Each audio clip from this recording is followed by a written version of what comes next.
19 na mga senador ang bumoto laban sa nag-iisang si Risa Hontiveros para gawaran ng Filipino citizenship ang kadudadodang Chinese national na si Lee Duanwang na kasangkot sa usapin ng Pugo. Hindi pa po ba tayo natuto sa panloloko ni Guo Huaping alias Alice Guo o kay Yang Jianxin alias Tony Yang?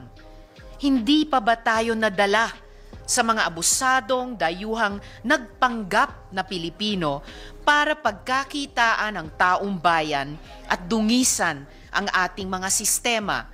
Susugal pa ba tayo muli sa isang taong ikinubli sa Kongreso ang kanyang mga kaduda-dudang kaugnayan? Ang nararapat gawin ng gobyerno ay imbestigahan si Lee Duanwang. For these reasons, Mr. President, I voted no on this measure. Edor daw sa bayan ng mga senador. Pro Duterte, Bongo, Bato de la Rosa, Robin Padilla, Amy Marcos, Tolentino, Tia Cayetano at ang kapatid niyang si Alan.